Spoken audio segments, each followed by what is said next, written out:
and their hearts are far from me. Maybe you are asking, what does that mean? Because you pray, you come to church, you fast, you do all that is required, or what you have been taught. But God says there is another level that He wants you to be in worshiping Him. Because you are stuck in what you have been taught. Because the second part, it says their worship of me. Their worship of me is based on merely human rules. They have been taught, amen. So God is saying, you are saying you are the King of Kings, but there is another thing that is ruling in your heart. I think we all know that the king, it's meant, the role of the king is to rule. So if there is another thing that is ruling in your heart, but you say Jesus is the King of Kings, when the Lord is looking at you, He says that it's only on your lips, because He is not your king. When you say He's the master, but the sin is mastering you, He is not your master. You are just moving your lips. He's not your Lord. You are just saying the repetition of what you had. So the Lord says that is the worship in the lips.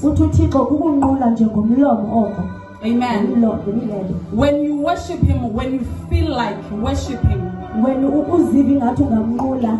when things are going nice, or are going according to the way you want them to go, that to God it is the worship of lips. Now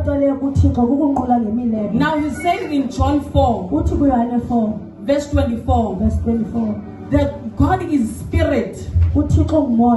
So those who worship Him should be in spirit. So are your feelings?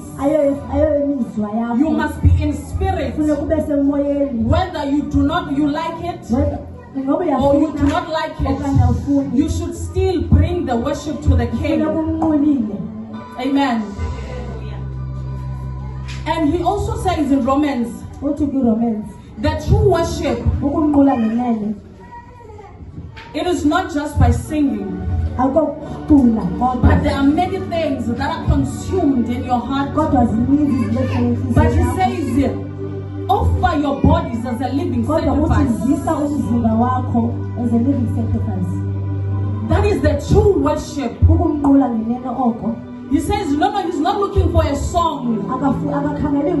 He's not looking for a praise that we heard from Dogo Zimbabwe. He says there is another level where you lay down your life for me, where there is an altar. Then you put your body as a living sacrifice. Then the fire falls when there is a sacrifice. But to Christians, they always want to say fire, fire. But when God is looking, there is no sacrifice. You have not given your life as a sacrifice. You know the reason why? When Elijah called the false prophets, and then he made the altar, and the fire fell, it's because there was an altar in a secret place. That was not an altar that was new, but that altar was revealing the secret altar that Elijah had built for the Lord. God.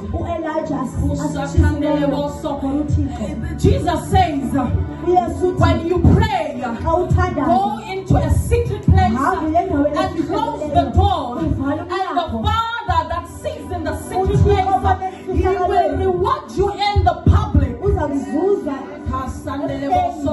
But we have a problem with Christians that wants to be in the public place, but they are not seen in the secret place.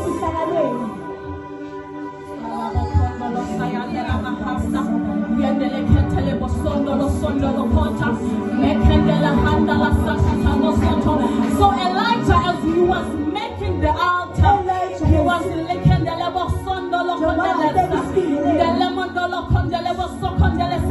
He's the carrier of the living God.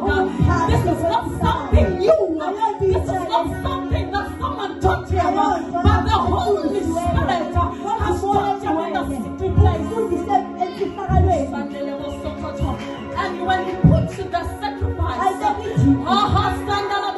his body is already lying on the sacrifice. So it was not something new. But he said, Lord, I am the man of God. The boy of God.